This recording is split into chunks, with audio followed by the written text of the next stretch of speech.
Hello and welcome to Movies, Films, and Flicks. I am Mark Hoffmeyer, and joining me is a man who is celebrating his 5th year of organizing zombie hordes into organized lines. It's John Levingood. So, my 5th year of organizing zombie hordes into lines. If I didn't know any better, I'd almost think that you were as much referencing today's movie discussion as you were working for Wizard World.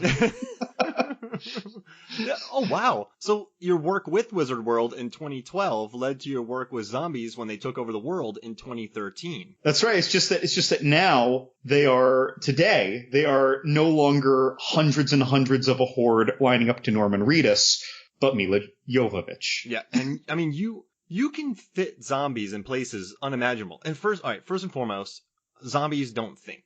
In these Resident Evil movies, they have a little bit of function. They can remember a little bit. They remember half of the lyrics, the Blink-182's, all the small things, but not all of them. So how are you taking hundreds of zombies and fitting them into cargo containers, 60 zombies, and fitting them into cargo containers, side by side, 4 rows of 15 and a half? How are you doing that? I mean, it's like I can imagine someone who just saw this movie and who knows exactly what we're referencing would be like, no, you could totally fit them in there. It's like, yes, you could fit them in there if they were obedient and if they cooperated. But yeah, like just getting a bunch of zombies that are staggering around, like you couldn't get half of them in there without them like just starting to pour out on you. I mean, there's 60 of those creatures and it's a 40-foot container. So even if they had to have been lined up in rows because when they open up the container, there's nothing seen for the first half.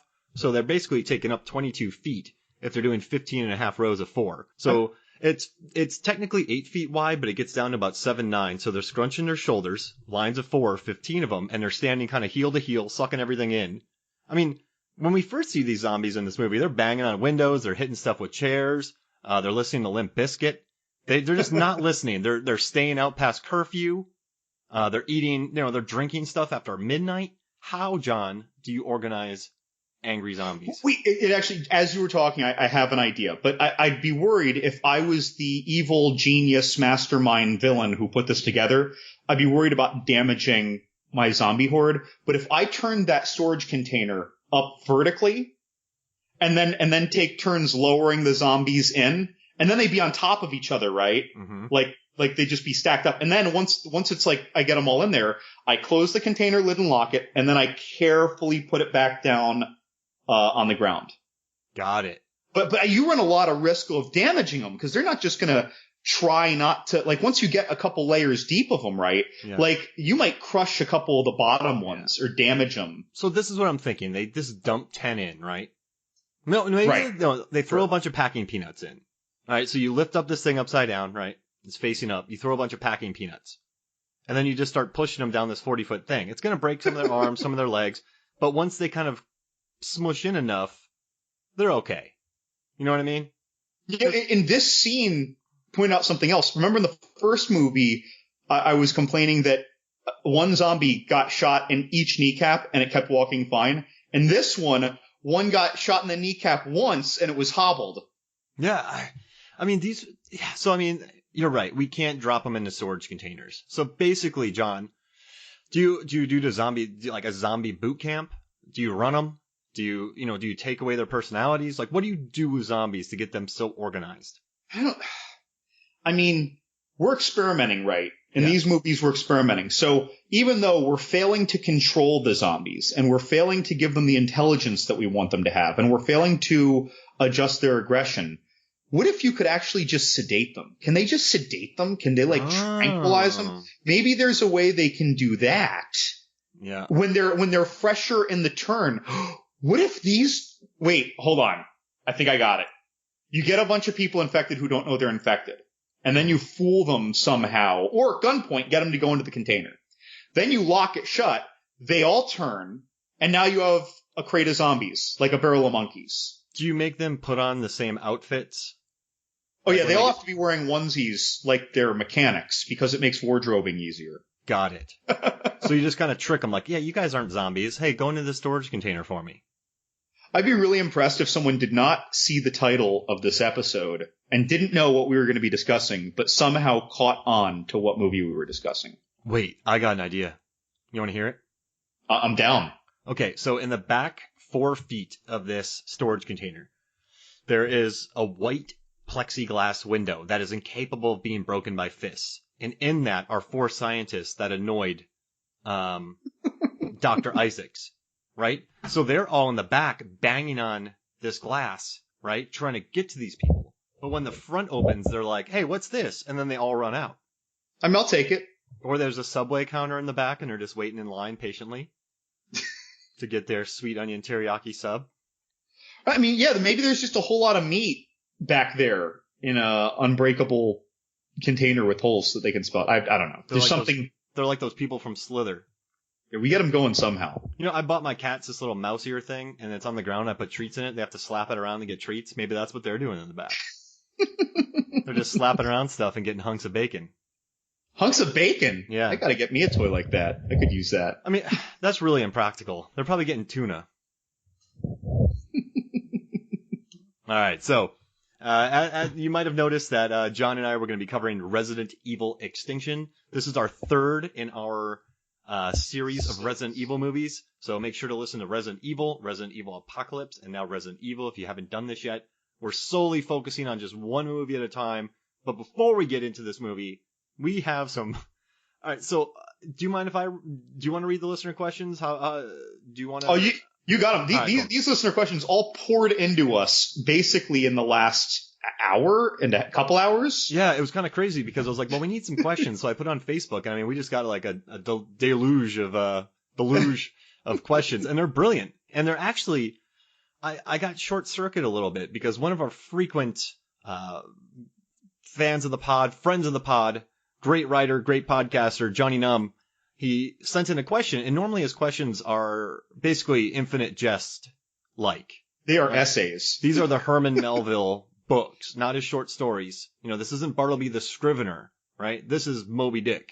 He sends us in the Moby Dick of listener questions. I do love Bartleby the Scrivener. But, so, this time he sends in a question and he goes, Resident Evil Extinction has a lot of parallels to Mad Max Fury Road. Who would win in a post-apocalyptic grudge match, Alice or Furiosa? And he wrote, see, I can be succinct when I want to be. And my head almost blew up, John. Well, you know, I feel like a lot of times he writes, and I like that he does it, like, because it's kind of how we talk things through. He gives you his stream of thought that builds up to the question. And this time he's just like, hey guys, here's a question. It blew my mind. I was like those ladies in Austin Powers when Austin was dancing for him. I almost short-circuited. That's right. God, that's so old now, isn't it? Isn't it funny how old that movie is now? It's over 20 years old. Jeez Louise. All right, so, you know, listen, Furiosa is far and away the better performance, better actor, but if they had a street fight, Alice would just destroy Furiosa. See, so this is, yeah, it's like, I find myself thinking of it in two ways. If we are taking the characters as they are in the films, Alice is going to win. Yeah. But now, if Alice grew up in Mad Max world and there was a super virus, it wouldn't be as super because it's in a more grounded world. It would maybe just make her a little tougher. So, like, if it was in a Mad Max world, it might be a much closer fight, you know? Yeah. Furiosa, she's tough as nails. One arm. She gave a good fight to Max. And tactically very, very smart. Like, Alice gets smarter tactically as the film goes on, kind of like as she remembers more of her older self. But in the first one, it takes her half a movie just to realize that she can jump kick off a wall and knock out a dog. And I would say Alice's tactics are terrible. Yeah, that's true. Especially at the end of part 2, when she's fighting the Nemesis. Yeah, she runs straight at it. Yeah, like, so in the Resident Evil world, she's just too supered up. Yeah, I mean, she'll send a rock flying from 200 yards away and crack her poor skull. Right. Skull. And then even in part 2, like, she's punching the crap out of that Nemesis thing, and it affects it a bit. So it's like, you know, she'd practically punch off Furiosa's head. It's like a superhero versus a human. But again, in Mad Max world, I think it would be grounded. I don't know if I could just outright say Furiosa, because I think it would be like giving Milla, like, 28 Days Later rage zombie metabolism, but she's still doing martial arts. And that's tricky. It's a tricky question. You know, it's funny too. There are all those parallels because we are looking at like this this wasteland in this part 3. Some of the shots are oddly similar. And you know what's crazy, John? I was like, did they shoot this in Australia? Because I know the director is Australian. So, Russell Mulvaney?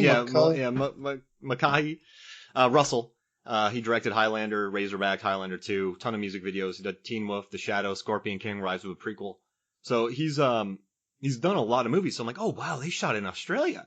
But it turns out they shot in Mexico for this movie, which I did not see coming. But they shot Mad Max Fury Road in South Africa. But there are shots though that are very, very similar. However, it did remind me of Twister. Like this ragtag crew that's driving around in Resident Evil Extinction reminded me of the Twister crew with all their ragtag groups of vans and stuff. Oh yeah, Bill Paxton and all them. Yeah, and Carrie Ells had all the fancy stuff. And then they just had like the little crappers and one nice truck. But no, Alice wins, right? Alice is doing this. I say it with some recalcitrance, but yes, I think so. I think Alice has got to win it. I don't even necessarily want her to. No, I don't. I want Furiosa to win because Furiosa had to fight for a lot more. Furiosa, she had a life. If Furiosa wins, it's because she straight up outsmarted Alice by using the battlefield. Yeah, or smushed her with the battle rig. Right.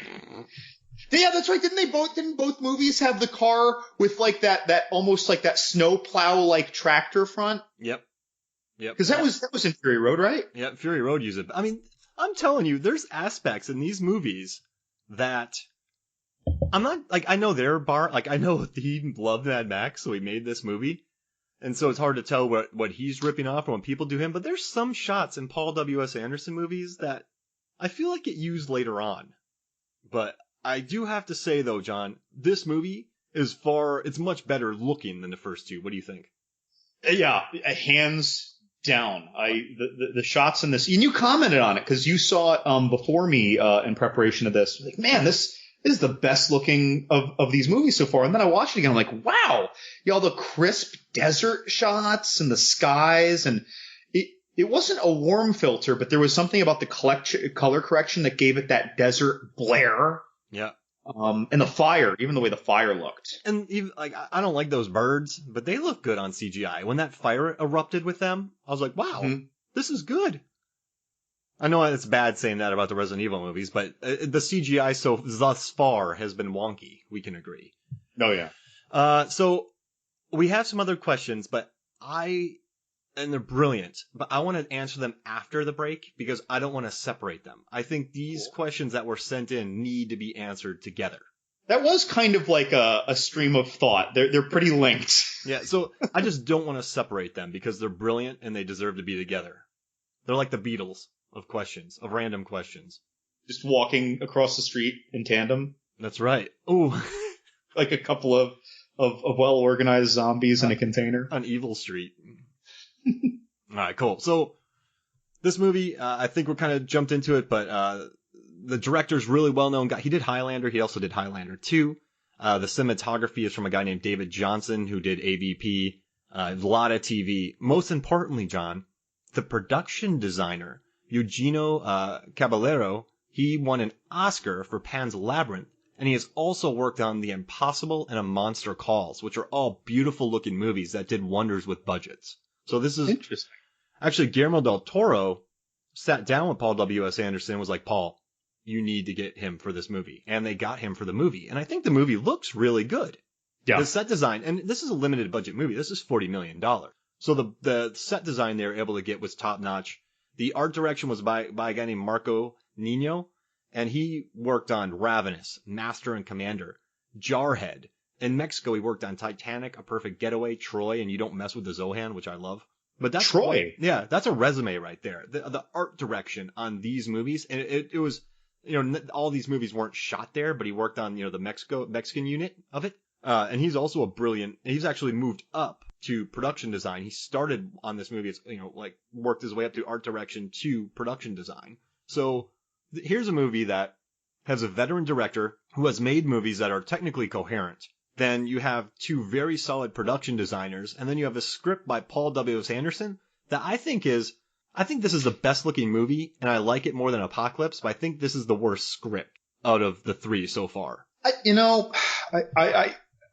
haven't watched it enough to properly weigh in. I don't feel that in my gut, but I don't necessarily think it's wrong to say. I haven't seen it enough, so I'm going to trust you. So there's this scene in the beginning, right, where all right, so let's start. It occurs to me you're going to be selling me on this throughout the whole podcast and our audience. So the movie opens up, and it's actually Alice doing a pretty chipper narration. Milla Jovovich, she's like, she's not mumbling. She's like, the world has just gotten pretty shitty. Like all the water's up. Like there's rednecks everywhere. I mean, this world is really bad. I mean, everyone's dead. There's no more trees. The whole world is just gone. And that was refreshing. I'm like, oh, wow, this is not a dour narration. But then she travels to these rednecks' homes, like a Texas Chainsaw Massacre, but in Utah. There's rednecks in Utah. And Hills Have Eyes was New Mexico. We're getting a little closer there. Yeah, you're right. We're just filling out the map. We're just filling out the map with cannibals. Yeah, and so, but they weren't gonna eat her. They were just gonna feed her to dogs. No. I think they were gonna eat her. But then when she resisted and gave him a hard time, they were like, oh, well, now you're going to get punished. We're going to watch the dogs tear you up. Yeah, she killed a guy. Alice killed a guy. She just kicked the guy once. I think she kicked his nose into his brain or something. I do hate that scene, though, where the lady's like, oh, we're trapped. And then all of a sudden the woman comes in and drops a baby and she goes, you dropped my baby, bitch. And I'm like, I hate that. In the whole my baby thing, too, Alice has been in this world and we see her notebook throughout the film, right? And all of her notes and all the places that she's checked out and all the places that she needs to check out. And she wants to go to Alaska because it's remote. And so she's been going place to place, finding survivors and strugglers. I'm sure she's come across enough shysters that she's not going to be so fooled by this stranger who's been whimpering about her baby, perhaps continuously for hours. Yeah, I think she went in there knowing she was going to rough him up. But I don't know why. They knocked her out. They could have killed her. Dude, that could have been it. No, so that is a terrible plan on her. She's just naive. Yeah, she should have known. In this world, she should have known better. Yeah, and I mean, yeah, that was kind of weird. So she walks in. She gets knocked out too easy. And then she beats up a bunch of spaghetti dogs. She beats up more dogs. They keep doing yet more and yet more dogs. So many spaghetti dogs. They were best in part one, the dogs. Oh, yeah, for sure. Well, there's just the best bit with them where she goes into that, the dog comes to her, she goes in a room, there's a zombie, then she goes in through that one door and there's 5 dogs just waiting for her. That's right. That's a good bit. They use the dogs well on this one. But in this one, they get punked out pretty easily. Yeah. Honestly, when I see it, and I kind of remember that they were there. I'd seen the movie a couple times over the years before recently. And it's now as we're going through the movies in close proximity, part 2 comes around, it's like, oh yeah, the dogs. Well, the dogs were so cool in part 1, but they weren't very good in part 2. And then we get to part 3, it's like, oh, we're 10 minutes in, the dogs again. Let's do that bit again. I did not remember any of this movie, Extinction. I remembered the birds. I remembered her doing wire work stunts while fighting with the kukris. I remembered that out in the desert in Vegas. I forgot about the jumpsuit wearing zombies. I mean, that's easy to forget. Yeah. Those stupid outfits. Yeah. I was like, what just happened? And then, all right, so she kills these Las Vegas rednecks. Oh, not she kills these rednecks, Utah rednecks. I don't know where she's at. And then we cut to our heroes, and they're in a caravan. So they're, Carlos is back from Apocalypse. You have a new character who was from the video game called Claire, played by Ellie Larder. You have Ashanti playing a character called Betty. You have LJ played by Mike Epps, who's back from Apocalypse. You have Kmart, Spencer Locke. You have a bus driver named Otto. And they're cruising. And the first time we meet these characters, they're just going, hey, who's got cigarettes? And everyone's like, I don't got cigarettes. Oh, man, you don't got cigarettes? Nope, don't got any more cigarettes. Hey, do you have cigarettes? No, I left my last cigarettes back in Dallas. Oh, man, we're just doing that thing where you guys all get to know that we've been together for a long time now. Yeah, but, man, has anybody got cigarettes? No cigarettes. But I'm like, what is going on? Why is everyone just chatting about cigarettes? That bit, though, they Chekhov Dax that, because that comes back around. That comes back 3 times. No, yeah, so there's another scene where so they finally camp, and good old Oded Fair, Carlos, is driving around on an ATV, doing a great job setting a perimeter. And Claire's like, "You've been smoking too many cigarettes, Carlos. You're getting slow." I'm like, what? How many cigarettes has Carlos been? Is Carlos chain smoking cigarettes? I think they were pushing those cigarettes pretty hard. Did they show us a brand? Were they Parliaments or Newports? Is that why they were talking about them so much? I think they were like O'Hoolahans. O'Hoolahans? Yeah. And I really think Paul W. Sanderson was like, I want a scene at the end where the thing flips full of gasoline, and he's like, "Oh man, I don't got a cigarette." Then he finds some weed, and he's like, "Oh, you rascal dascal, LJ," and then he lights a cigarette and blows everything up. Like, I think that's the whole. I think Paul W. Anderson's like, I want an explosion. How do I get an explosion? Well, I should have them talk about cigarettes during the first time we're meeting them. And then I should insinuate that our hero of the film is slowing down because he's smoking too many cigarettes. I don't know. And you know what else is when we did meet them all, as we see him driving along, it's definitely a Fury Road motorcade. Yeah, for sure. And it's like it's like if Twister met Fury Road. Right. And I know I'm harking about these cigarettes, but I've just never seen a movie where people are just like, "Oh man, you got them cigarettes." Other than Waterworld, I don't remember such a fuss about cigarettes in a post-apocalyptic world. Like, Waterworld, it seems to make sense because it seems kind of chilly. You're on the water, and they're called smokers. Yeah. Like, yeah, sure. Like if you're chilling on a jet ski, you have a giant sea beast underneath you, smoke if you got it. But if you're in the desert and it's 115 degrees, I don't want a cigarette. I think it's interesting that, so when we first see Alice and we see her hair is wretched in this, by the way. Like, it looks, you know how people joke, like, you look like you got in a fight with your barber? Imagine what that would actually look like, and I think that's her hair. But otherwise, she's pretty well geared up. But these people are running out of cigarettes, but everyone's hair is immaculate. The dudes and the women in this motorcade have immaculately producted hair. They have batteries, they have clean clothes. Ashanti has Carlos's hair, Oded's hair. It really looks like he just got a haircut and then had it styled to go out to like a runway. Yeah, he's using fancy wax in that hair. But I mean, if you think about it, on their travels, no one's really grabbing wax anymore, right? Everyone went for the cigarettes. But they all have great hair. How do they have that great hair? And they're running out of food, but they have great hair. Do you think there's a barber on their convoy and they just get bored and they just go for haircuts once a week? And like they're rendering the fat from infected zombie crows to make pomade. Yeah.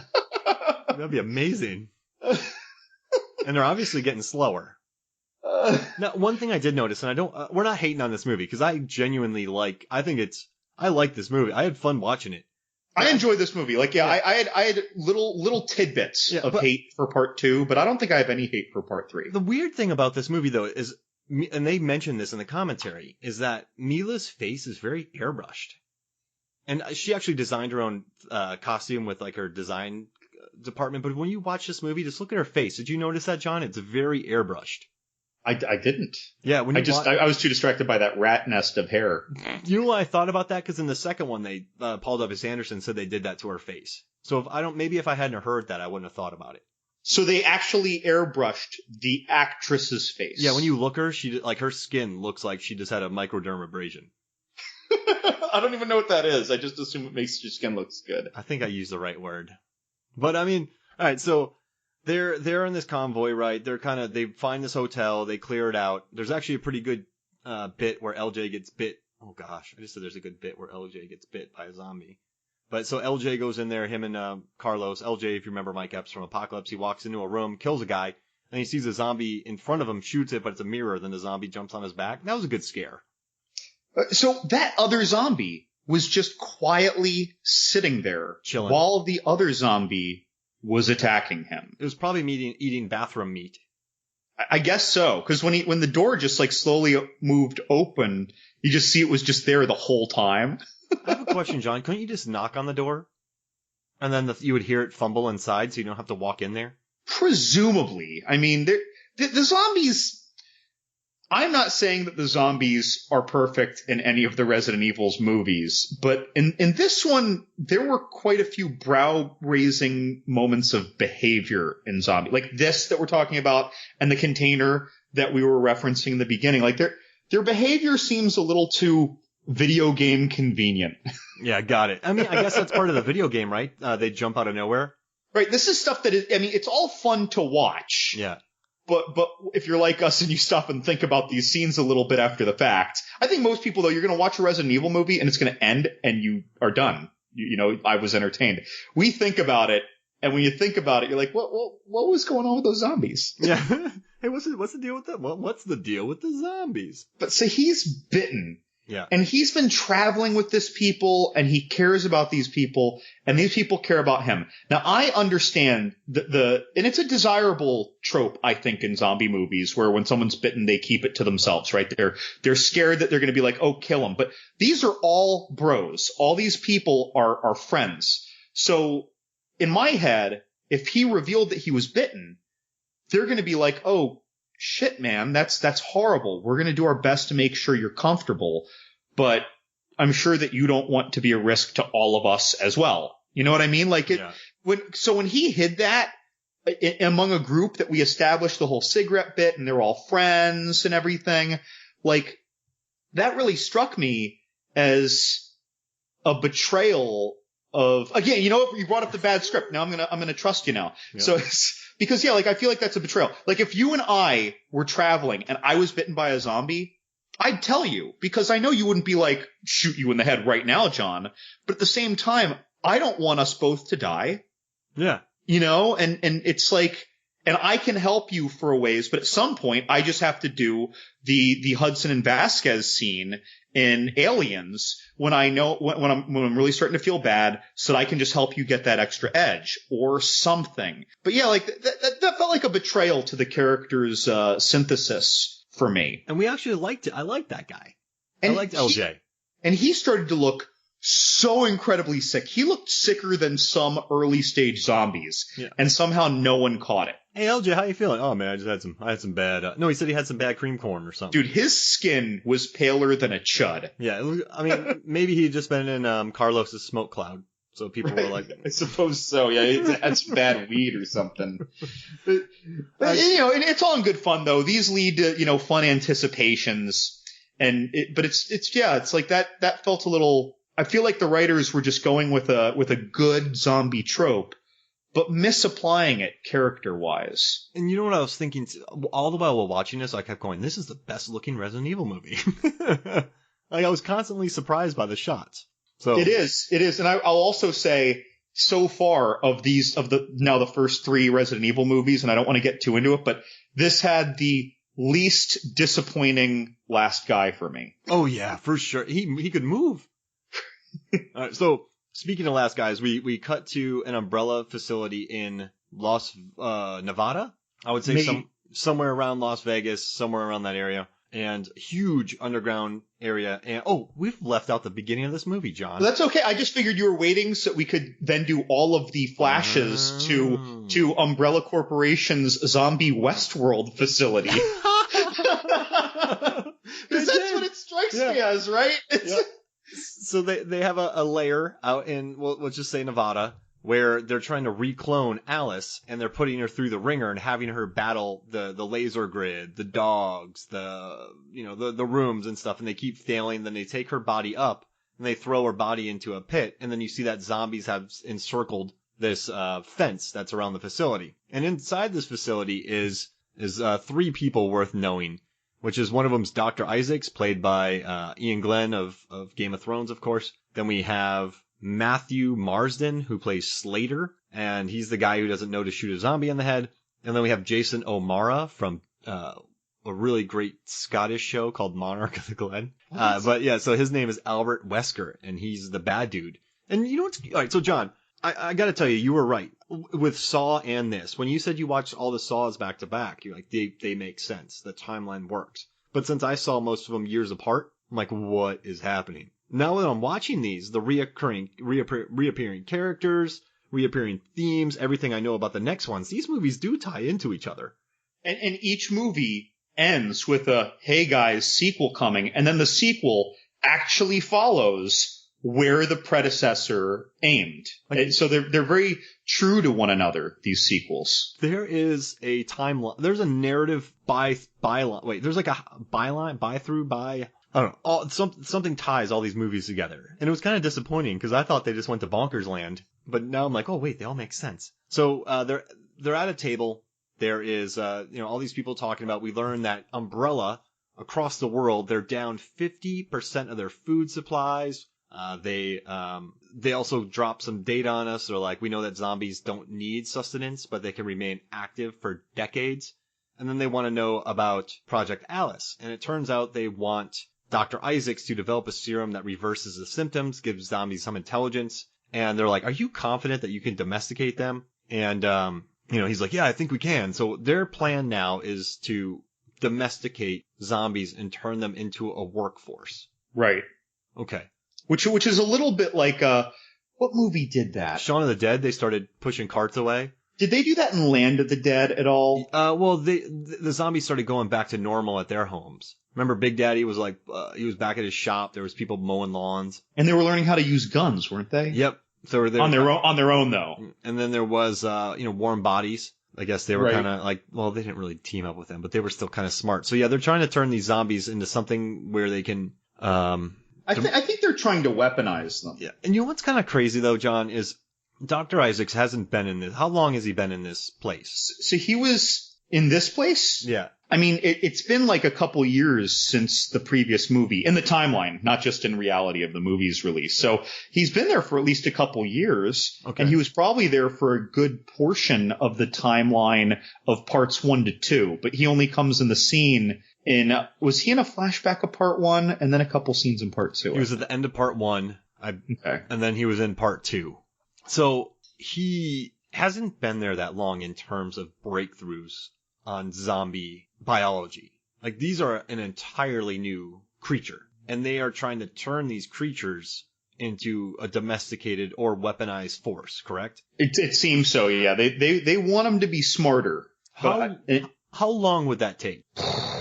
Well, if I'm just taking a basic science approach here, when we see them run an air quotes experiment, they give an injection to a zombie and watch him.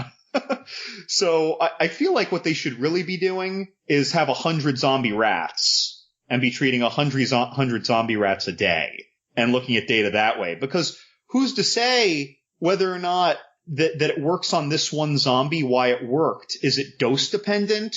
Is it genetically dependent? Yeah, you need a control group. Because these things are still living to some extent. They're not undead. They're not walking dead zombies. So there's still genetic component there. Some might not be responders. And he's like, when he injects one and it's putting like the square through the square shaped hole and things like that, and it flips open a cell phone and puts it to its ear, like within 30 seconds of giving it the injection, the two lackey scientists are just like, Dr. Isaacs, you've done it. It's like, no, absolutely. They wouldn't even say that if he was doing math later. They'd be like, okay, well, let's start testing dozens more. So it's just whatever. Not a lot of scientists are watching this movie, but I think that everyone in the world knows that this is bogus. For me, I felt bad for Isaacs because I'm like, we know nothing about zombies, and who knows what he can get his hands on. So I was kind of like, I think he's doing the best job he can, but like, we need results now. I don't think it works like that. So I felt bad for Isaacs, but now that you're saying he wasn't using, hundreds of rats as control groups. Well, I mean, he just doesn't, you gotta have data, It's like, if you give milk to one person and they have a reaction to it, it doesn't mean that humans are lactose intolerant.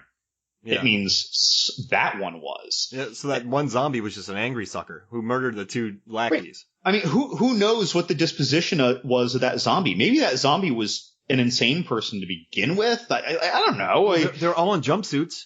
They're all in jumpsuits. Yeah, who's to say? It's maybe they took him from a prison. It's bad science. But, just to touch on this virus for just a moment, though, I did find it very curious how in Milla's opening chipper narration, how it's revealed to us that the virus has gone worldwide. Okay, fine. It's airborne. I get it. And they say that it dried up the lakes. I can understand somehow some magical virus even affecting trees and killing trees, even though that doesn't really make sense to me. But let's just say it does. But why is it drying up the lakes? Isn't there more water later on? Because in the movies, in the oceans. Yeah. Oh, so the oceans are fine. They were like on naval freighters or aircraft carrier kind of things. Gotcha. So in the later movies, the oceans are cool. Just the lakes are gone.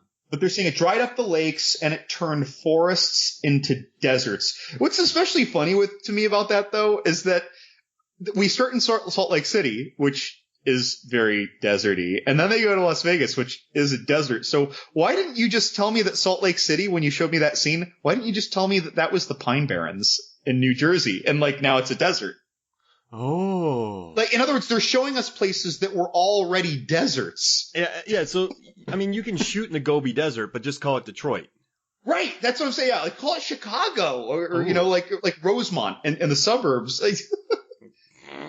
Again, but interesting ideas. Yeah.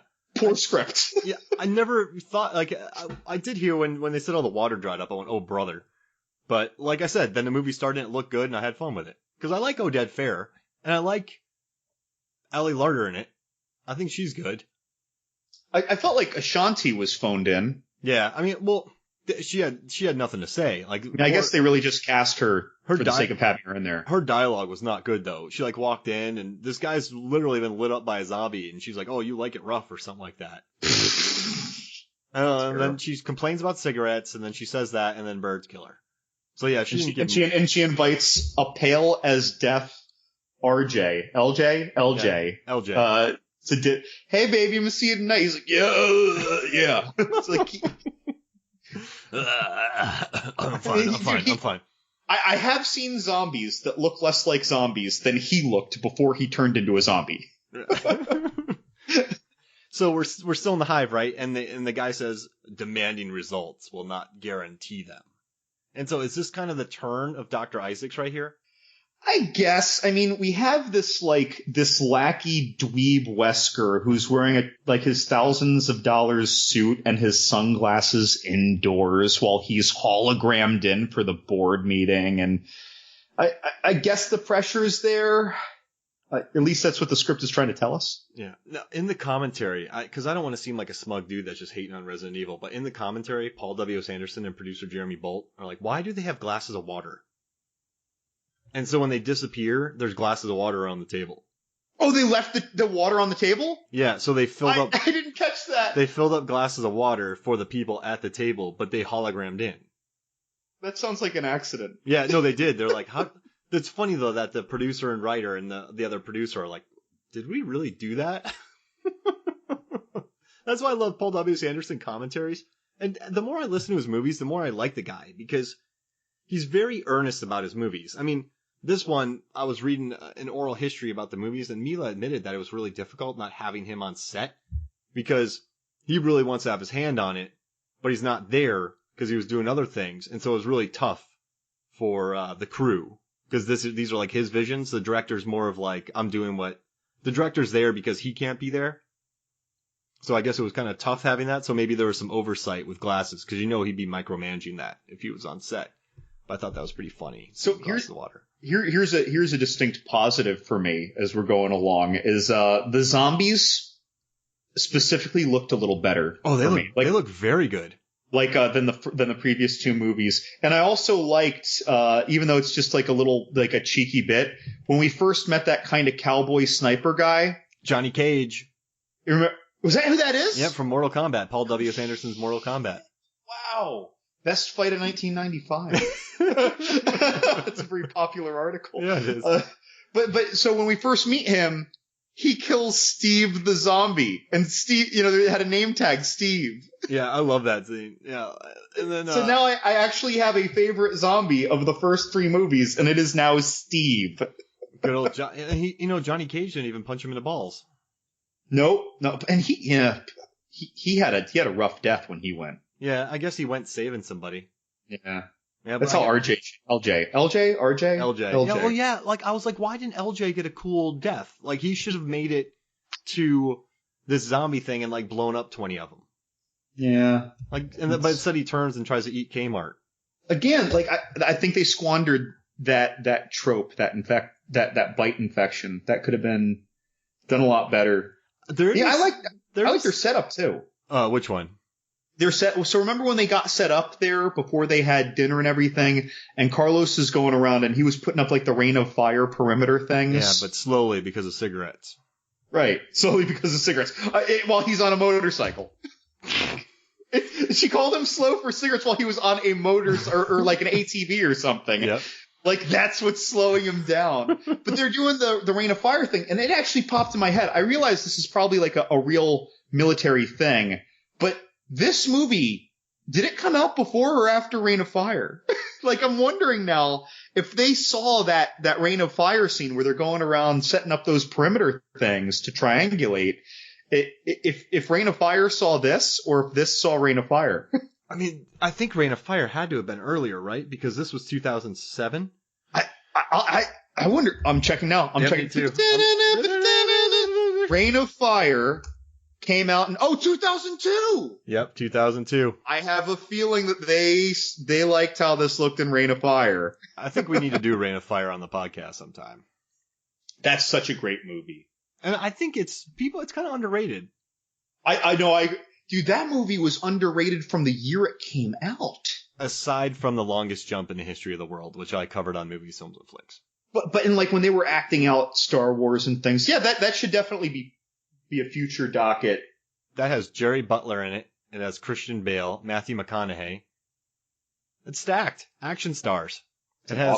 Awesome. I just do because as a D&D dork, I love it especially.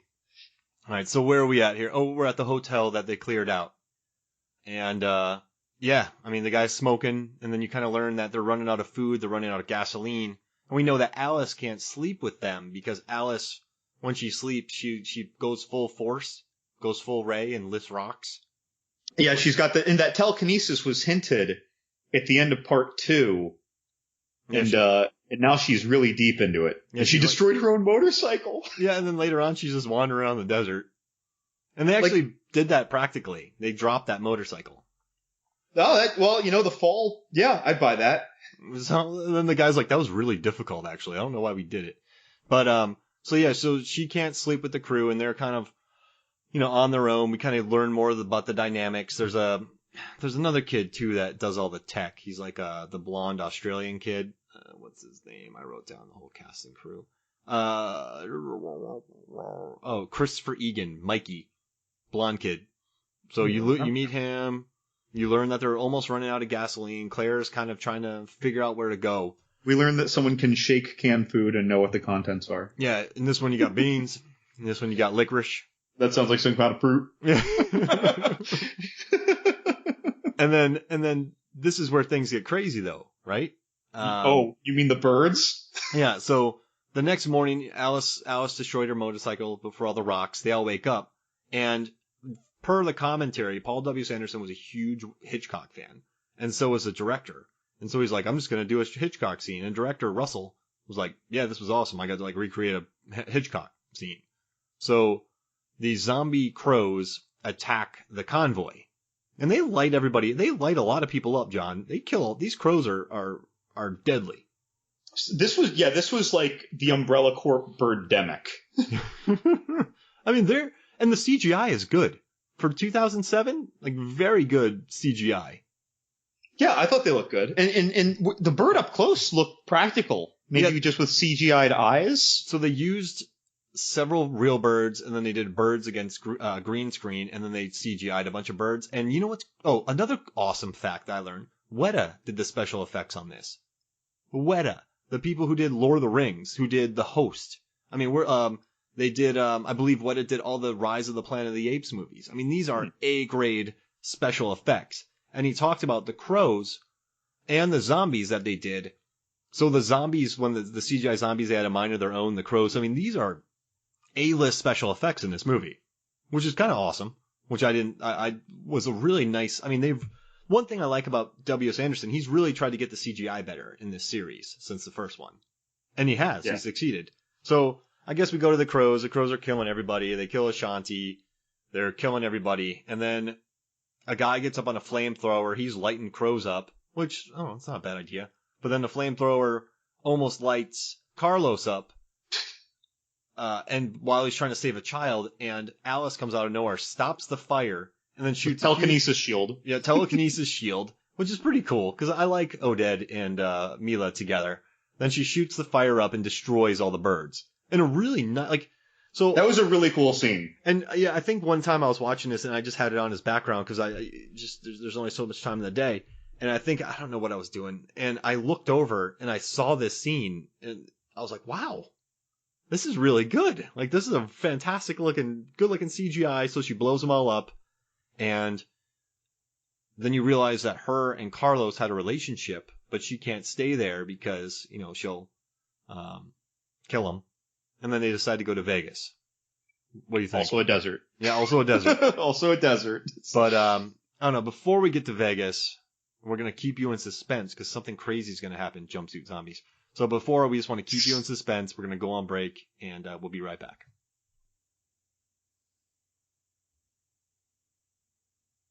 Welcome back to Movies, Films, and Flicks. John, it's time. I mean, I just came across this container in Las Vegas out in the street, and I think that there's no better idea in the world than to just open it and leave the doors agape. Can I ask you a question, John? Why do actors in films hate high ground? I don't know, man. I mean, we've seen Gal Gadot, Hayden Christensen. I mean, everyone gives up the high ground. I shouldn't say Gal Gadot, but the Wonder Women. Robin Wright, the Amazonians. Yeah, I mean, there's these warriors who have lived thousands of years ago. Just give up the high ground. Just get some trebuchets and drop them on them. No one uses trebuchets enough, John. I remember when I saw them using it against the orc army with that pink kind of mutated looking orc. Was that part 2 or 3? Yeah, 3. But when they were trebucheting at him and he would just stand his ground and watch it just miss him, like he was perfectly content to be hit just to hold his ranks, I was like, I almost hope the orcs win. Yeah. I was like, I want him to be my leader. That guy. Like he's so cool at handling those orcs. And he spit on one of those things too. And then he gets smushed. But yeah, no, I would hire him. If I was starting an army to destroy Middle Earth, he would be first team. I want to know if something happened to him that disfigured him like that. Oh yeah. Well, don't some of them come out funky looking? I don't know. I've seen some battles. He's destroyed something. And like I wonder if like a wizard did something, because wasn't one of his arms kind of hobbled? Yeah, he had one arm. Yeah, like he's seen some shit. Yeah, I mean he wakes up screaming at night. I want to watch like the movie of his story. Oh my god, from like a little gross thing to like a old gross thing. Right. I mean that rock lands right next to him. He knows it's not going to bounce, and he just goes. He hocks a loogie on a rock. He loogies rocks. It's tough as nails. He wouldn't give up the high ground. He wouldn't even give up a step to avoid the risk of getting crushed to death. Why? Just he would stay on the high ground. He would never give up the high ground. High ground equals good ground. Absolutely. All right. So what do you think? Should we get into these questions here from Buddy Deal and Tom Tressimer? I think so. And Buddy was a trooper. I just saw Buddy at brunch yesterday. Nice. In New Jersey. You could tell that he was loving every single one of these questions that he's sending in. You know what's funny is I asked him today. I sent him a message. I said, Buddy, like we're doing Resident Evil 3. Do you have any questions? And he came out with, not really, you know. I'm like, oh, come on, anything, you know. And then all of a sudden, hours later in the day, boom, boom, boom, boom, boom, boom. Like when it's just a couple hours before we're gonna record. Yeah, and I was really impressed with his dedication there. So that, like, thank you very much. I think he saw Johnny Num's question, and when he saw, oh, I can send in a question like that, then he went nuts. Yeah, I mean, we want dumb questions. They don't have to be thought out. And these aren't even dumb questions. These are funny. So here we go. We have 1, 2, 3, 4, 5, 6, which I kind of love. Does evil get cheaper tuition for being resident? So if you live in evil land and you go to an evil college. Well, I'm going to UU. UU? Umbrella University. Yeah, if you're going to go to Umbrella University and you're in state, yeah, then you are in Raccoon City. Yeah, so I mean, I guess it is cheaper tuition because you're in state. If you go to UU in Raccoon City, so RCUU, or is it just... RCUU? It's UU RC campus. Oh god. Like USF St. Pete campus? Yeah. There we go. Yeah. So, I mean, absolutely it is. It's in state. I mean, it's in evil state. You're in, altered states. So I love that, in evil state. It sounds like the sister company to Monsters, Inc. Yeah, exactly. Like, this is like where, like, the real bad kids go. Like Sky High, where all the training superheroes attended. Yeah, you go to UU to become an evil scientist. And, well, you don't even know you're going to be an evil scientist. You just kind of, like, you don't even declare your major until probably the first, second year. You know who so you don't know you're going to be an evil scientist, but you know who their undergraduate advisor is? Who? Mr. Glass. Mr. Glass. And they have evil arts, evil liberal arts. Yeah, and your psychology teacher is, I don't remember the name of the dude from Split. What's the character's name? Oh, goodness gracious. And then you have Hannibal Lecter as, like, a counselor on the campus. Human anatomy and physiology. Yeah. But he also happens to teach culinary arts. Or just home ec, how to give a good house party, how to have a dinner party. The mascot is the evil goat from Drag Me to Hell. Oh yeah. Oh, I love this. And Jerry from Fright Night the remake is teaching home construction. Oh yeah, to build evil layers. Yeah, you need to build evil like some people want to have a trade. And then the electric gremlins teaching people how to work on power lines. I mean, yeah. So I mean, yeah, absolutely. You get cheaper tuition. So the next one is, do they ever get junk mail addressed Resident Evil or just current resident?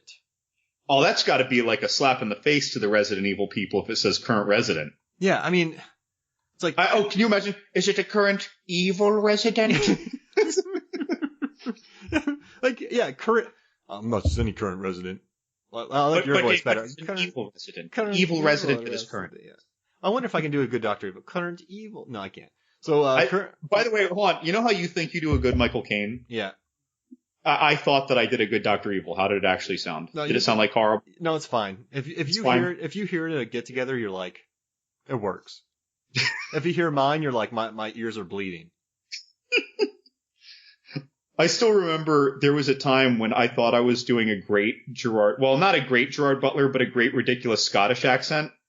And Buddy's brother, Jesse, accused me of sounding like Arnold Schwarzenegger, and I took it as the biggest slap in the face of impressions ever. Did you just run away for like a half hour? I just could not believe that was it's like, you're you have to be joking. It's like, no, it kind of sounds like Arnold. Like, no, that's like not even possible. But to him it did, and I think that other people backed him up. This was a while ago. I was very traumatized by this. Did they throw lettuce at you and make you run away? They didn't have to. I was shamed. Shame. I felt like the gypsy in Drag Me to Hell. Why? You shame me? Then you catch a stapler in the head. I come and give you the best Gerard Butler I can do, and you shame me? My gums are gonna fall out, and then I'm gonna gum your jaw. Oh, goodness gracious. And kill you with the handkerchief. Some frozen haggis. Wait, I'm sorry. So what was the question was about current resident. Yeah. So no, you would get current evil resident. If they sent current resident, you'd be like, heck no. Wasn't there a Hilary Swank thriller movie called The Resident? Yeah, it was like a Hammer. It was Hammer's first like movie out of the gate when they went to get back. Was the bad guy Idris Elba? No, Jeffrey Dean Morgan. Jeffrey Dean Morgan, that's right. Yeah, and he was just kind of swagging around, going, "I'm looking at Hilary Swank. Oh, look at Hilary Swank." It sounds like you're doing Negan. Yeah, he's like, I got holes in my apartment walls and camera, and I'm watching Oscar winner do her thing. I'm like, okay, where's my baseball bat? It's more like the $79.99, baby, because that's how much this hand cam cost. I actually liked him in Rampage. He was having fun in that movie. Oh, dude! So in that movie, I don't know if you haven't been watching you weren't really a I Walking stopped Dead. after the 3rd season because I So- just couldn't take it. I didn't really like where they took his character and they drew it out way too long, but his Negan character, if his Negan character, who's the big bad guy for like 2 seasons of The Walking Dead, was from Texas and was a Fed, that's what that character was. He was just having fun in it. He's like, I'm Oh, in a he movie. was having a blast. I'm in Yeah. a movie where The Rock is like headbutting people or headbutting monsters and shooting stuff at. Like I'm gonna enjoy myself. I loved him in it. All right, so we're gonna say they get junk mail addressed to them at current evil resident. Do you think that Cam Gigandit would get that from the roommate? Who is the bad person in the roommate? No, he's the boyfriend. It's a girl who oh gosh, she can't. I don't know why I remember this, but there's that song "Good Girls Go Bad," and she's in Gossip Girl. She filled in on that. It's Minka Kelly from Friday Night Lights. It's Cam Jigga Jigga Jigga Jigga, and then we gotta do Never Back Down one of these days on the podcast, John. The sequel, though, not the first one. What the first? No, the first one. Oh, maybe the whole set of movies. And there's like 3 of them, I think. Gee, so there's 3 people never backing down? Well, I think the last one, though, actually had good fights in it and had like Michael Jai White fighting in it. Well, the first one, this guy wrote an article saying that Cam Jigga Jigga is a really great fight villain because he's a fantastic jerk face. Yeah. He's like if Saved by the Bell was rated R and had a bad guy. Nice. But who else would be getting this mail? How about Hedra, Jennifer Jason Leigh from Single White Female? Oh yeah, she would definitely get it. The lady from Misery would get it. Alec Baldwin from Sliver. Yeah, Alec Baldwin. Which is basically like what The Resident was, right? Yep. It was like a modern Sliver almost. Yep. And then didn't she do one with Steven? Oh, that's I was going to say Stephen Baldwin. What about I thought you were going to talk about Steve the Zombie. Would Kaiser Sose live in this town, or is he way too evil for this? He's, I think that they keep sending the wrong mail to his neighbor because he, like, whenever he signs up for stuff, he uses his neighbor's address. He's not using his own address. No. What any Ben Mendelsohn character would definitely live in an evil place. Absolutely any Ben, yes. Even if he's a good guy, people are like, nah, you're evil. I mean, yeah, especially by the end of the season, everybody in that family and bloodline. Oh yeah. They went from a good family with one bad egg to just everyone's doing evil stuff, even if it's to protect each other. It's a bunch of sweaty people in Key West. I mean, they got dirtier than The Sopranos. Oh yeah, they got bad. Oh, and Leighton Meester is the other one in The Roommate. From The Roommate, yeah. That's right. That's a deep cut right there, John. I think we took this question a lot farther than Buddy would have expected us to. I think the flayed guy from Sunshine, who's really burnt, he would definitely be an evil area. Absolutely. Buddy, make your mother watch Sunshine. This came up yesterday at brunch. Or his mother hasn't seen Sunshine. The jerky villain, Kevin Durant from Iron Number 4. He's just like a total evil jerk face. He would be there. Lopan. All right, let's move on. Lopan. All right. Does Dr. Evil talk down to Resident Evil in an overly sexist manner? So, wait, was that a question? Yeah. So does Dr. like the residents? Oh, so does Dr. Evil talk down to the residents of Evil Town in an overly sexist? Was Dr. Evil sexist? Was he sexist? Well, back in Austin Powers' day, I think everyone was. Yeah. But it was really more Austin Powers. I don't think Dr. Evil was very sexist. I don't remember him doing that. I don't remember a single sexist. He was more. The question was sexist? Yeah, he said in an overtly sexist. Oh, an overtly sexist manner. Sexist manner. No, I have a feeling that he must have seen these movies a lot more recently than we have because I don't remember him being sexist. I feel like he would just be the uncle that nobody wants to hang out with.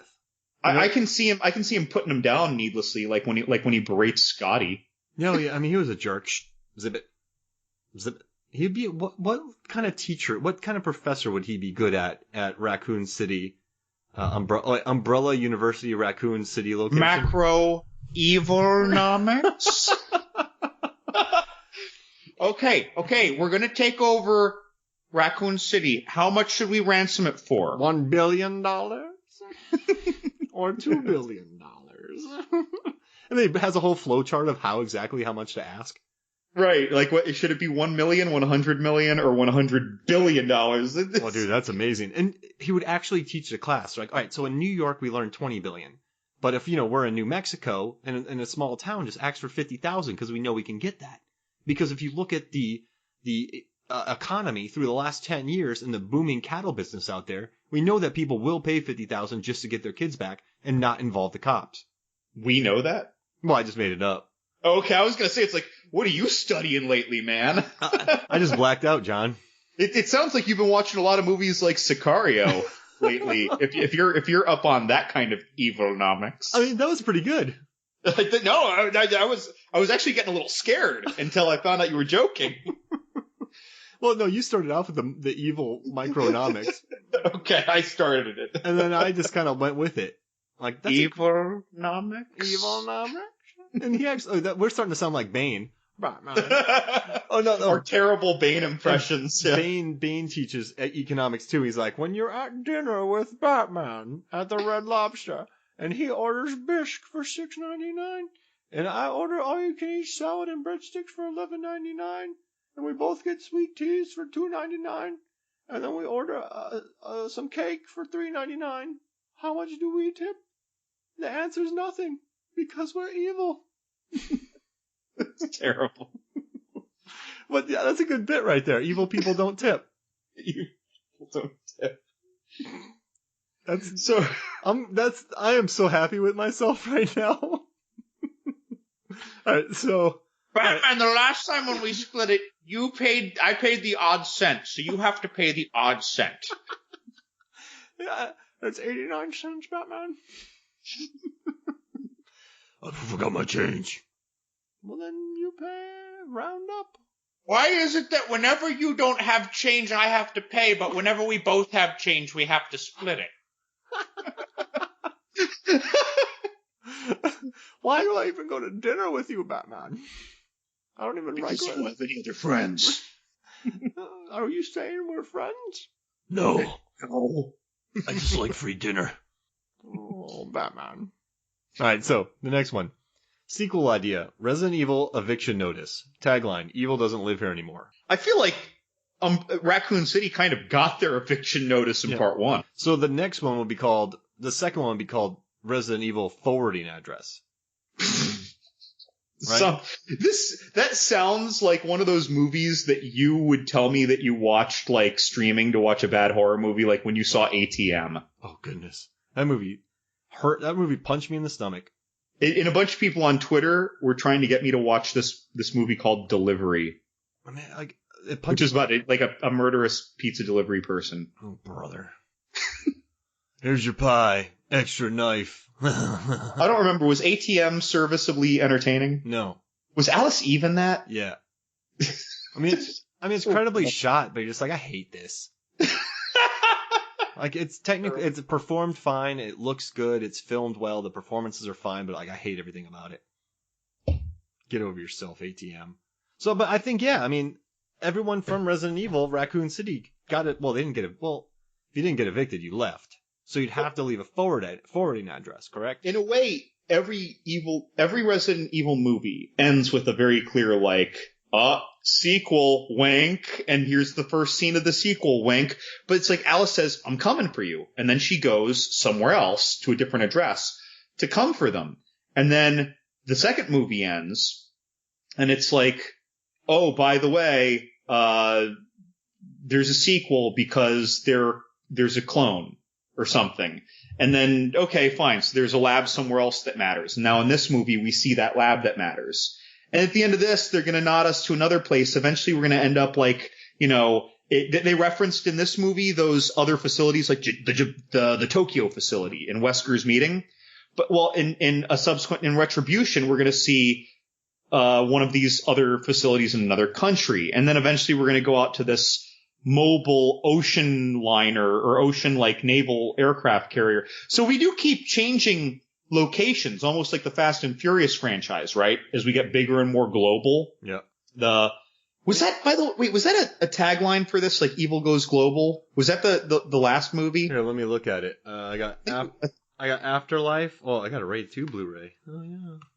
Forgot about that. I think one of them had a tagline of "Evil goes global." Resident Evil Retribution is humanity's last stand. Clearly not, because they made another. Resident Evil Afterlife. I don't see a thing. But I'm sure the final chapter. I'm sure on the poster. I don't have that Blu-ray. I need to buy it because I want to hear the commentaries. But yeah, I'm sure on the poster they said that. But these all are kind of, forwarding addressed because it's not just like in most movie series where you have sequels and they're basically like nameless cities. It doesn't matter where it is. Whereas in this, they go out of your way to tell you after the first movie anyway, where you have a fictitious city, like now we're going here, now we're going here, now we're going to this other place. And they keep taking it, farther across the globe. Yeah. So forwarding address indeed. And you know what's crazy to me, John, is everyone knows where evil lives in this world. Like, do evil, are they don't care? Like, we're evil, get over it? Like, they're not the Illuminati. They're like, well, you know where we're at. Wesker is such a snide little shit. Yeah, and he is not a good boss. And he thinks he's untouchable. I'm pretty sure this is the only movie where this particular guy plays Wesker. I think in the other movies they have a different guy. Yeah.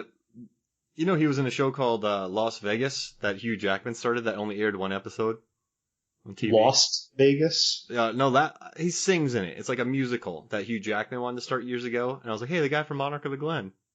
And when I saw this movie, I went, hey, the guy from Monarch of the Glen. It's a random story.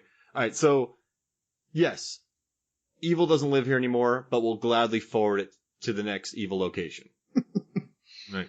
Next. Does the Resident Evil crew egg the visiting Evil's team's bus?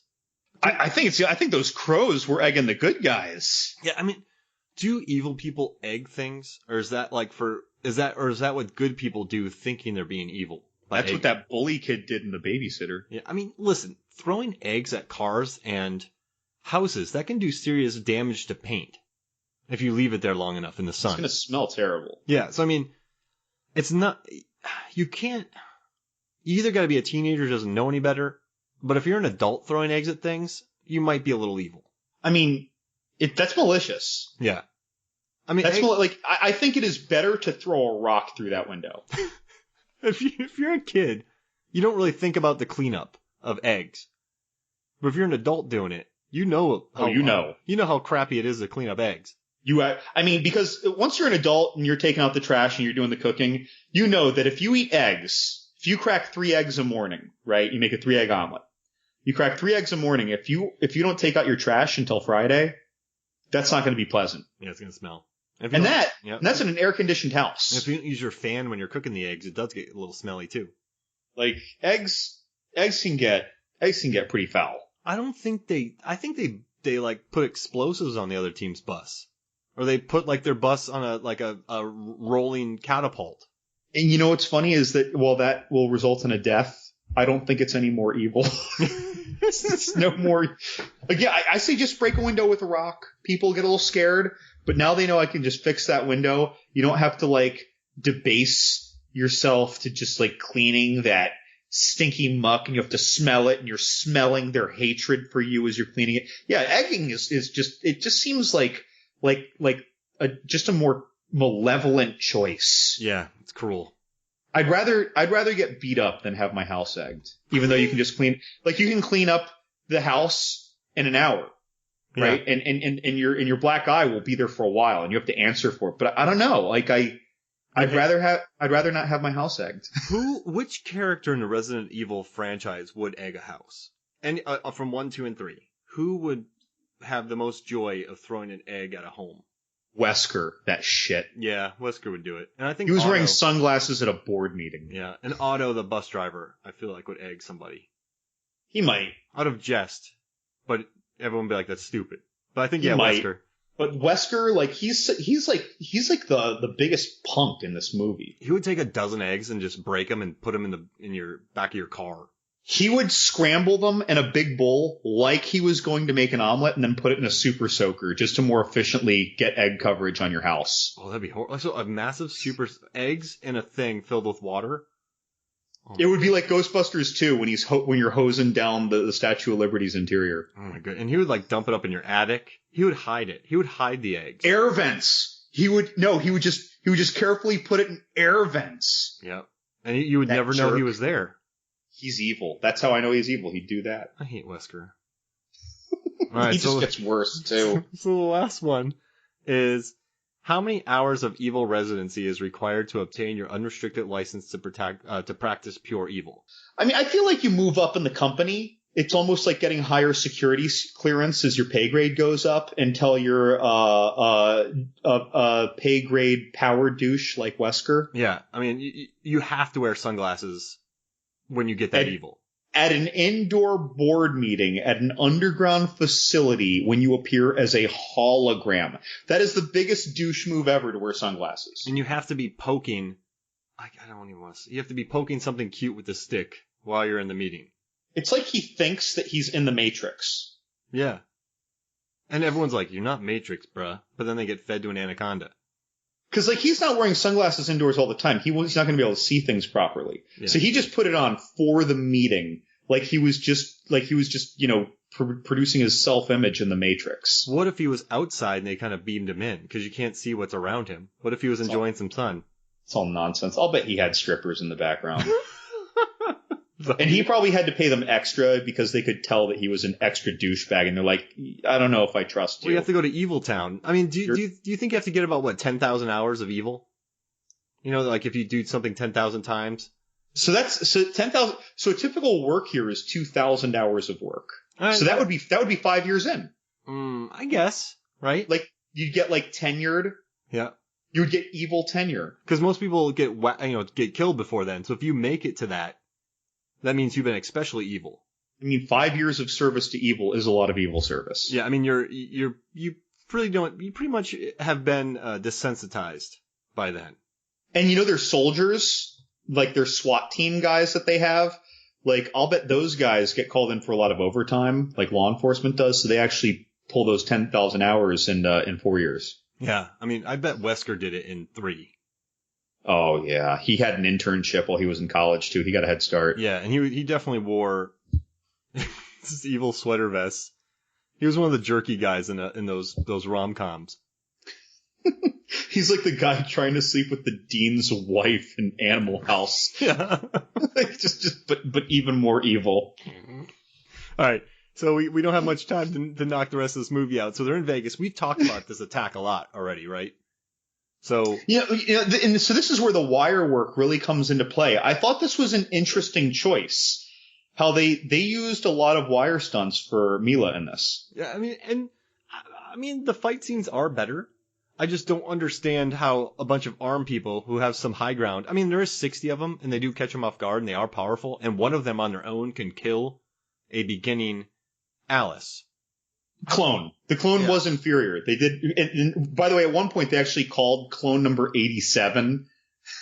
Oh, really? So you know there's a lot of clones. And he was like shaking that Alice clone, the smart zombie in the jumpsuit, and the Alice clone was like, ooh. Well, you know, I guess they were going with the first movie though, where when she's first awakened, she doesn't even know that she knows martial arts. Yeah, you're right. And then she knows kung fu. But still, like, our Alice, the true Alice though, which is perhaps a better version than any clone, she survived. Yeah, you're right. Or were we just seeing the one iteration where the clone survived? Is this all a Westworld thing? Whoa! Bogus! Excellent. All right, so these 60 jumpsuit guys come out and just kill everybody except for a few people, right? I mean, right. And then they also bite Dr. Isaacs. A guy sneaks into Dr. Isaac's camp and he gets bit, and then they fly away, and it leaves. Actually, our Carlos is bitten by LJ, of all people. Thanks, LJ. And then Kmart is still alive. Then you have Claire. Oh, and they're all going to go to Alaska. We forgot to say. So they're going to go to Las Vegas, and they're going to drive to Alaska. And so the only people left living are Alice, Carlos, Claire, and Kmart. And so after the battle, these 60 guys, John fits them all into this 40-foot container. There's a very long brawl where they actually they can freeze Alice, John. Mm-hmm. They freeze her, and then she uses mind power, and then they can't freeze her. So they hit the pause button on her, and then she used telekinesis or something to Jean Grey the computers that she could overpower. Oh no, I'm sorry, to destroy the computer chip in her brain. Yeah. And wait, but how'd they get that chip in her brain? Well, but she's Project Alice. Oh. When they captured we're not her, there yet though, are we? Oh no, you're right. No, when they captured her at the end of part 1. Oh yeah. She became Project Alice. Got it. And remember, so in the beginning of part 2, she had the hair shaved off and she had all the tubes in her. Yep. And so she became Project Alice. And before that, she was infected, but the T-virus bonded with her in a special way. At the end of 1, beginning of 2, she's now Project Alice, that they're monitoring and control, somehow. And now in this, they're controlling her like she was a Universal Soldier. That's what they did. The computers, they were controlling a Universal Soldier. They unisoled her. Holy crap. We need more Lundgren front kicking. But then she used her special telekinesis that no one knew she'd have to pop the chip. Yeah, and then she kills some poor Umbrella guys. That was the tech guy. Yep. I don't even know if he got his 5,000 evil hours in yet. He was still salvageable. Morally. Like he might have just had a new kid on the way. He took the first job that came up because he needed a paycheck. Yep. And so he was probably like 17 hours. No, he'd been there for a while. So let's say he's only like 1,500 hours in because he just does 8-hour days of tech. He looked scared. Yeah. He was not happy. And so, she killed off people they probably could have saved. Isaacs gets away bitten.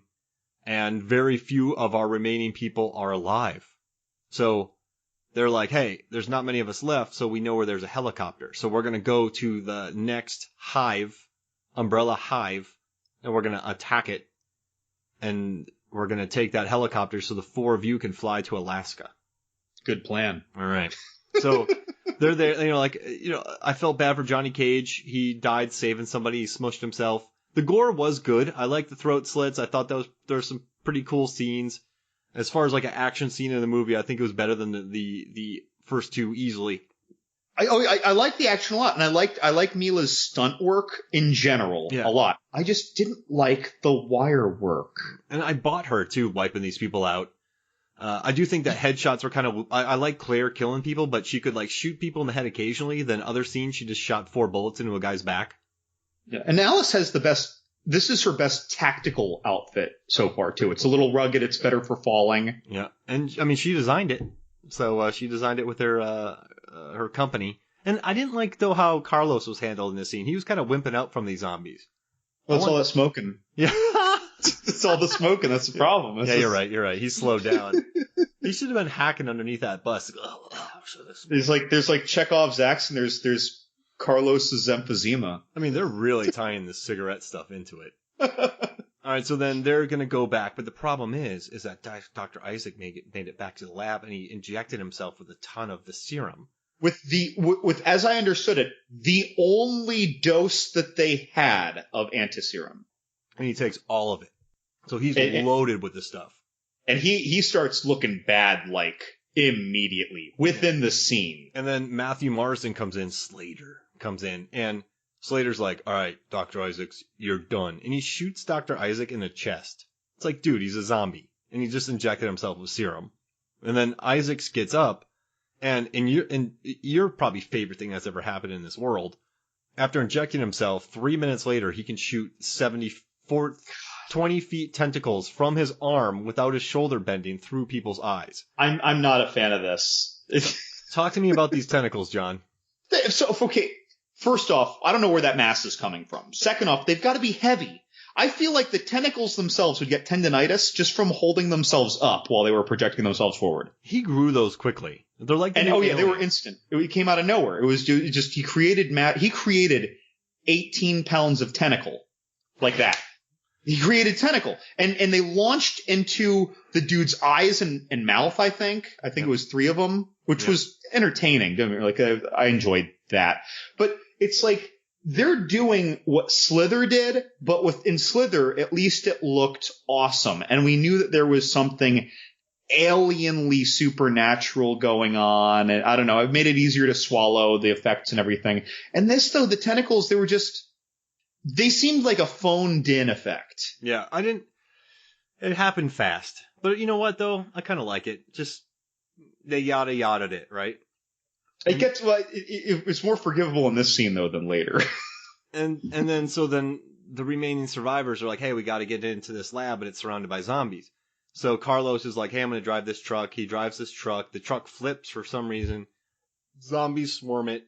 And he's like, oh man, I wish I had a smoke. Then he finds some weed. He lights that up. He's like, hey, this is a callback, Chekhov's weed, or Chekhov's cigarette. And he blows up the entire thing. Kmart and Claire fly away in a helicopter to Alaska. And this leaves Alice to battle evil Dr. Isaacs in the hive. Who has a Slither Venom wannabe symbiont. Yeah. With his weird tentacle effects. So I like the monstrous way they made him look, by the way. Like once he's fully... Cool. He looked cool. But what was really interesting about this, though, is that when he's not shooting the tentacles, they are rigid rubber and you see them shake a little bit. Yeah. Like once there's a scene where he goes for like what would be the final kill on Alice and he's holding them up in the air. And when he lifts them up in the air by his hand, you see them like wriggle a little bit, but it's because they're rigid. Yeah, but it looked good though, right? The makeup. But the monster looked cool. It's just that if I did not know that those tentacles could writhe out the way that they did, I wouldn't be as critical of it. Yeah. It would just be a cool thing. He looked like something that the Guyver would fight. Ooh. Like that, or something even Voltron would fight, following in that same suit. And so she goes down there. I just want to say real quick, I do like the Carlos Alice relationship thing. I kind of like them together. And also they shot everything in daylight because they just wanted to have a daylight horror movie because they hated the last one was all at night. So they really held strong to day shoots, which made everything harder, like shooting action scenes. So I appreciate that. All right, so she gets in the hive. She sees him. Oh no, she meets the new Red Queen. She meets the Red Queen's sister. But then she's like, oh yeah, the Red Queen was a homicidal bitch. But the Red Queen wasn't a homicidal bitch. She was being pragmatic, right? She was very transparent too, yeah. About what she was doing. I am not going to let this infection get out. So if I have to kill some people, that's fine. Hey, you, Michelle Rodriguez, you are bit. You're dead. Just let me have her. Like, she wasn't homicidal. No, I mean, Brundle Isaac is homicidal. Yeah, Isaac Brundle. Fly. So doesn't it look like Dr. Isaac got into one of Dr. Brundle's telepods and then the Slither monster went in there with him? And that's good though. The good thing is it looks good. Like there's a scene where he gets cut and then it grows back. Yeah, that looked all right. That CGI looked all right. And that was actually the actor underneath it. And then so you have Alice battling Brundle Isaacs. And guess where they end up, John? Are we talking about the clone hall? Yeah, no, the Jova clonatorium. And she learns she has one, and one of the clones breaks out, and then of course Brundle Isaacs hits her a long ways away, and then they have to battle. Then they use mind powers, and they're back in the location from the first film, and then they end up in the stupid laser grid. He walks into the laser grid, and he doesn't. I realize he's just like the scientist, but. Wouldn't he have spent some time in True Raccoon City? Would he not know about some of their security? Well, he was watching the clip. Remember, he knew that the Alice's. That's right, because they were killing Alice clones, the Jova clones with it. He would know exactly what was happening in there. That's right, because he went through 87 Jova clones. Yep. Man, I hated number 79. I'm just saying that. 33 was the best. It was funny. As I was watching, I'm like, my favorite number to yell out is 89. I'm like, oh, what? Like, there are 89 Jova clones. And then, like, at minute 20, he's like, send in number 87. I'm like, oh, it was close. So she's in there with him. They're battling. He hits her 10 feet away, and he's like, I am the new thing. You're the old thing. And she's like, we're both going to die in here. And then he gets cubed, but I feel like he could grow back. And then it stops right at her, and it turns out that the Alice clone that they let out earlier set off the grid that Dr. Isaacs ignored. Right. And this leads us to the ending scene which was a surprisingly self-aware clone, given the clone's behavior thus far. Yeah, she knew oh yeah, you're right. And then it cuts to her going to Japan, like looking at the Japan people and going, I'm gonna get you. Right, and then we see it like pans back and we see how many clones there are, and there are like 1,000 Jova clones in there. Dude, there's gonna be a bunch of Jova bubbles. This is gonna be like Resident Evil Episode 4, Attack of the Jova Clones. I mean, that'd be a pretty good army right there. So, I mean, John, what do you think about this movie? I know that we've kind of gone after it a little bit, but I listened to the commentary. I watched it multiple times. Uh, I had a good time with it. I think it's. I mean, it's a lot of fun. Yeah. See, like part one is a lot of fun, but it's easy to criticize. But not easy, but there are things that you can criticize. Part two, very easy to criticize. It's a slog. I'm so happy to be done with part two. And part two wasn't even that fun. It was fun to watch once because I've seen it so many times and I know what I'm getting into. And so now it's fun to watch, but it didn't used to be fun to watch. Whereas in part three, though, I think I've come to like part three more and more every time I've seen it. Now, it's the best looking by far. If I had to pick one to watch right now, I'd probably watch part three. I do think it's the worst written of all three of them. But again, yeah, like coolest scenes. The zombies look the best. The action is the best executed so far out of the three. I mean, and the bad guy looked the coolest. Look cool. There's good CGI when the birds explode. I like the birds. It's 90 minutes long. The fire is crisp. Yeah, it looks good. I mean, Weta did the zombies. That's awesome. So yeah, it has. They tried on this. I just think Alice had the best wardrobe so far. Other people are like, "Oh, I wanted her to be skimpy like in the first one, or at least in a tank top." Like this was practical and it looked cool, and it was still stylish. I feel like people overbuy her skimpy one from the first one because she had the red dress, but she also had shorts on, and then she had the boots. Like it wasn't as skimpy as people remember, right? But it wasn't protective. Oh, there we go. You know what I mean? And then even wearing a tank top. Wearing a tank top is not protective when you are dropping down into plastic dumpsters that have explosions happen next to them, or when you're getting hit 30 feet by the Nemesis Project. You're going to get all scratched. Your flesh is going to slough off you're right. on the concrete. And this, she's dressed very practically, even though she is tactically the most sound and the most trained. So it's like, it's evolving. This film series is evolving. Part two is a hiccup, but it's evolving and it's going in a good direction. And I'm wondering, when she's like, hey, get ready for all the Jova clones in the sequel, wonder how I'll feel about the sequel this next go around. I'm very excited to watch Afterlife. Because I haven't watched it since it came out in the theaters. And I have seen it, I saw it when it was in theaters. I saw it, when I bought it about a year and a half ago. And so I've only seen it those two times. Only parts 1 through 3 have I seen more than 3 times. Yeah. But everything after that, I only saw once in the theater and once when I bought it. Now, I'm looking to see what year it came out, but I'd only watched Resident Evil 3 Extinction once, and then I watched this movie, which came out in 2010. So I hadn't seen a Resident Evil movie in 3 years. So when I saw Afterlife, it felt like a fever dream watching it. It just felt like the weirdest movie I'd ever watched. So I'm really excited to see it, having the recent Resident Evil movies fresh in my memory. So I'm excited for that. Also, if you have any questions about Afterlife, make sure to send them in to us for next week's podcast. John, do you have any plugs? This week, I just want to shout out to all the people who gave us questions, right? Because we had Buddy from Camden County, New Jersey, best friend of mine for, over 20 years now. Thanks, Buddy, for all those. He really, for someone who said, I don't know anything about the Resident Evil movies, he really came through for us. Yeah, I mean, and, John. Yep. Sorry. Go for it. I was going to say, Johnny Num, who writes for Loud Green Bird, which is also, you can find loudgreenbird.com and at loudgreenbird on Twitter. He also works with, Billy Crash on Crash Palace. That's at Crash Palace on Twitter or crashpalaceproductions.com. They do the Last Knock podcast, which I very much enjoy listening to while I'm playing with bugs at work. And who's your buddy, Tom? Yeah, Tom Tressmer. I worked with him for years in the film industry. He's an assistant director. Very, very cool dude. Great guy. Love the question. He was obsessed with Die Hard, so I like messing with him on that. Thank you, Tom, for that. Also, make sure to head to iTunes. Make sure to rate, review, and subscribe to the podcast. We'd love to know what you think. Also, look up John and myself on Twitter. Follow our website, www.moviesfilmsandflicks.com. That's FLIX.com, movies, films, and flicks. Send in any questions, and just thank you for spending your time listening to us talk about Resident Evil Extinction and going deep into Evil Town, which I think is pretty brilliant. But yeah, for me, Mark Hoffmeyer, and for John Levengood, this is Movies, Films, and Flicks. We'll see you next week. Bye.